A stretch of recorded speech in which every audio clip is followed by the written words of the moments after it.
Jodoh memang menjadi takdir Tuhan yang tak diketahui kapan dan di mana akan bertemu. Bahkan terkadang jodoh bisa saja hadir dari orang-orang terdekat. Seperti yang dialami oleh wanita yang satu ini, yang menikah dengan tetangganya sendiri. Bahkan jarak rumahnya hanya satu langkah.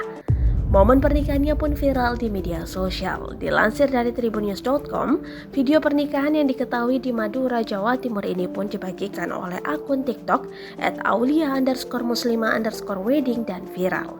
Hingga Minggu 28 November 2021 malam, video tersebut telah ditonton lebih dari 100.000 pengguna. Kemudian disukai lebih dari 4.000 pengguna. Dilansir dari tribunnews.com, para pengantin yang menikah itu bernama Taufik dan Dewi. Keduanya tinggal di wilayah Madura, Provinsi Jawa Timur. Menurut Vina Aulia, pengunggah video pernikahan Taufik dan Dewi pengantin tinggal bersebelahan. Kemudian hanya terhalang dinding dan cukup satu langkah untuk memasuki area rumah satu sama lain.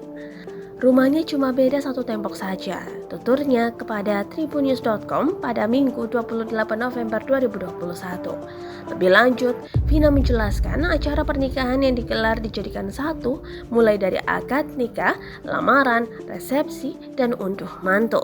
Berdasarkan keterangan Vina, mempelai pria dan wanita masih memiliki hubungan keluarga, sehingga selain sebagai tetangga keduanya diketahui juga sepupuan.